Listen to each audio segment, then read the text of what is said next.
function.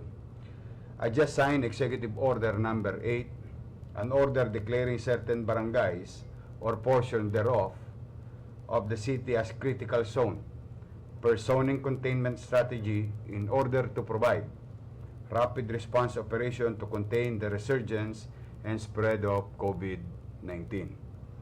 At babasahin ko po yung dulo. Now, therefore, I, Francisco Isko Moreno Dumagoso, City Mayor of Manila, by virtue of the powers vested in me by law in order to contain the resurgence and spread and in mitigating any adverse effects of COVID-19, do hereby place the barangay listed below or portion thereof as critical zone pursuant to National Task Force COVID-19 Memorandum Number 2, Series of 2020, accordingly. Per item 7.3, relation to 8.1.3.1 thereof, the identified geographical units shall strictly observe the health standard protocols and medical and non-medical intervention applicable for enhanced community quarantine for a period of 4 days, commencing on March 22, 2001, 12:01 a.m. and ending on March 25, 2021, 11:59 p.m. for purposes of disease surveillance, massive contact tracing and verification of testing and rapid risk assessment as the city's response measure to the imminent danger posed by resurgence of COVID-19 and its variants.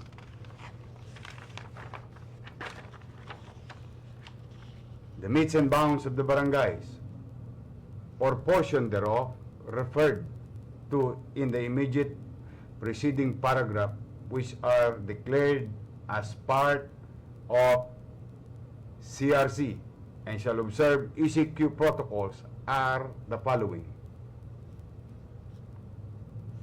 Barangay 107, Barangay 147, Barangay 256, Barangay 262, Barangay 297, Barangay 350.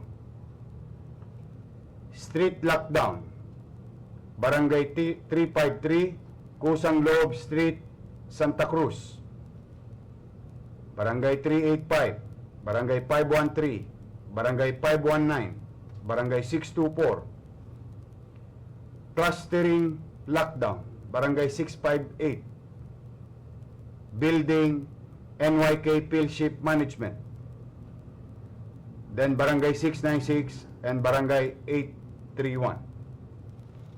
So, nasa inyo pong mga screen, mga kababayan, yung bagong karagdagang barangay na mala-lockdown. As you can see, mga kababayan, no, meron tayong tinatawag na street lockdown o clustering lockdown o base sa polisiya ng DILG manual, no, in addressing infectious disease in our community. Now, yung kalye lamang, halimbawa katulad ng Barangay 353, yung buong kalye lamang ang ila-lockdown na yun. Yung Barangay 658, yung building lamang na yun. Yung mga barangay na nasa ibabaw, no, buong barangay po sila mala-lockdown. Simula po yan sa Lunes hanggang Huwebes. I hope please do share this broadcast to fellow community members, loved ones, and persons that you know who are living in the area so that they can properly inform and prepare. As we have been doing, ina-announce natin 2 days before para hindi naman mabigla yung ating mga kababayan, no, na mahirapan at kaya kumisan ay ginagawa namin ngayon ay street lockdown at saka clustering lockdown para yung iba namang mga mabubuting mamamayan na nagdidisiplina ay hindi naman madamay sa perwisyo ng posibleng iilan na nagpapabaya. So, ganyan po ang makikita po ninyo from time to time, mga kababayan. At Sa awa ng Diyos, nakaraos na yung nakaraang linggo na lockdown. Ngayon, kasalukuyan, meron tayong 6 na lockdown. Ngayon, nadagdagan tayo ng 14 na area na mala-lockdown. 2 dito ay partikular na kalye at building lamang. At 10 dito, ay 12 dito ay buong barangay. So, I hope ma-share nyo yung itong datang ito at by this time, ipinadadala na kay Director Romy Bagay, Direktor ng Barangay Bureau, para informahan ang mga barangay official doon. At padadala na rin ito kay General Francisco para sa police augmentation and peace and order situation and implementation of hard lockdown. And ininformahan na rin ang DPS para doon sa mga hindi pa nabigyan ng mga barangay na ito ng ating food subsidy program. At naimpormahan na rin si Director Repogoso ng Social Welfare para naman sa kakanin na ibibigay natin doon sa mga building na lockdown.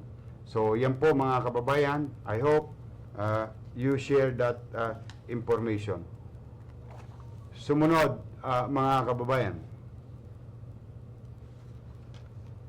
Executive Order number 9. Bilang paghahanda at patuloy na pakikipaglaban sa mga posible pang paglago ng COVID-19 sa mga darating na araw at linggo. Bago pa dumating ang mga festivities na yon, ay pinipilit nating maaga at maagap na maimpormahan ang mga pinagpaplano o pinaplano at gagawin ng ating pamahalaan. Hindi po maiwasan na darating ng ilang araw o isang linggo mahigit ay magsisimula na po tayong mga Katoliko na mag-conduct noong o yung ating tradisyon at pananampalataya patungkol sa Semana Santa. And I hope sa ating mga kaparian, sa pamunuan ng kaparian, you will receive this executive order. I just signed it a few minutes ago, and we will furnish the copy of this to your respective churches and the head office of the church in Manila. Now, let me read. An order prohibiting pabasa, sinakulo, processions, and other similar activities done outside churches and places of worship in relation to the Holy Week celebration. So, inaabatan ko na po at pinaaga ko na sa inyo ang impormasyon para kayo'y makapaganda. Whereas the Holy Week or Semana Santa will be celebrated by members of the Catholic faith from March 28 to April 4, 2021. Whereas as part of the celebration of the Holy Week, Catholic faithfuls traditionally engage in religious activities such as, but not limited to, pabasa, sinakulo, o procession, and other similar activities which normally attracts crowd or result to mass gatherings. Whereas, over the last few weeks, there has been alarming spike in COVID-19 infection, not only in the city of Manila, but also in Metro Manila and its neighboring provinces. Whereas, the activities in relation to or during the Holy Week celebration, if not regulated, can be surely an easy medium of COVID-19 spread and transmission, thereby endangering public health and well-being and safety.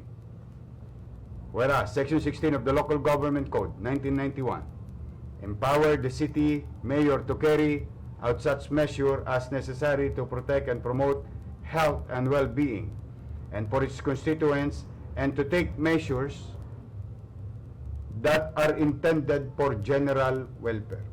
Now, therefore, I, Francisco Moreno Dumagoso, City Mayor of Manila, by virtue of the power vested in me by law, do hereby order Section 1, prohibited activities done outside churches as part of the Holy Week or Semana Santa celebration. The following activities are hereby prohibited when done outside churches or places of worship: pabasa, sinakulo, procession, and other similar activities. Section 2, religious activities inside churches or places of worship. All religious rites and activities inside churches or places of worship must strictly adhere to the prevailing interagency task force omnibus guidelines on the implementation of community quarantine, which allows religious gathering for worship services up to 50% of the seating capacity in the areas under General Community Quarantine or GCQ. Section 3, the Manila Public Information Office is hereby ordered to cause the immediate dissemination of this executive order to the churches and religious leaders for the information and guidance and compliance. Section 4, the Manila Barangay Bureau MBB shall take necessary action to effect the widest dissemination of this executive order to the concerned barangay officials for their implementation. Section 5, Effectivity Clause. This order shall take effect immediately. All orders, rules, regulation, and issuance as part thereof, which are inconsistent with the order, are hereby repealed, amended, or modified accordingly. Done in the City of Manila, 19th day of March in the year of our Lord 2021. Signed, yours truly. So mga kababayan, ipinagpapauna ko na para sa paghahanda po ninyo ay kailangan po muna natin wag gawin ang mga bagay na nakasanayan natin, tradisyon at pamamaraan pagsasampalataya sa labas ng simbahan. Ngunit tuloy pa rin natin, tayo'y magiging taimtim na ipagdiriwang, gugunitain ang Semana Santa, ngunit ito'y kailangan magkaroon tayo ng takdang disiplina. So, konting pagbabago lang, mga kababayan. Ito naman ay para sa ikabubuti ng lahat at magkaroon tayo ng kapanatagan sa buhay. Alam ko po, mahirap yan bilang isang Katoliko para sa ating lahat. Ayon sa ating pananampalataya at paniniwala. Ngunit ako'y buong kababaang loob na nakikisuyo at nakikiusap sa liderato ng simbahan at mga organisasyong pang-espiritual ng kanya-kanyang komunidad. Tayo po ay sumunod sa alituntuning ipatutupad natin sa darating na mga linggo pa. Ngunit ngayon pa lamang ay inaabiso na namin upang kayo'y makapaghanda, makapaggaya na magagawa pa rin natin ang mga bagay-bagay patungkol sa Semana Santa o sa loob ng simbahan. Ako'y umaasa sa liderato ng simbahan na patuloy na mag-iingat katulad ng nagawa nyo na sa maraming linggo, araw at buwan. I believe in you. I believe in the church leadership. I believe in our priest that we will help each other and cooperate. So sa inyo naman mga kababayan, gusto ko pong malaman ninyo na patuloy pa rin ang paglago ng COVID-19. Ayaw ko pong mag-lockdown. Deep inside me, with all honesty, mabigat na mabigat sa kamay ko ang pagla-lockdown pag pinipirmahan ko na po yung mga bagay na yan.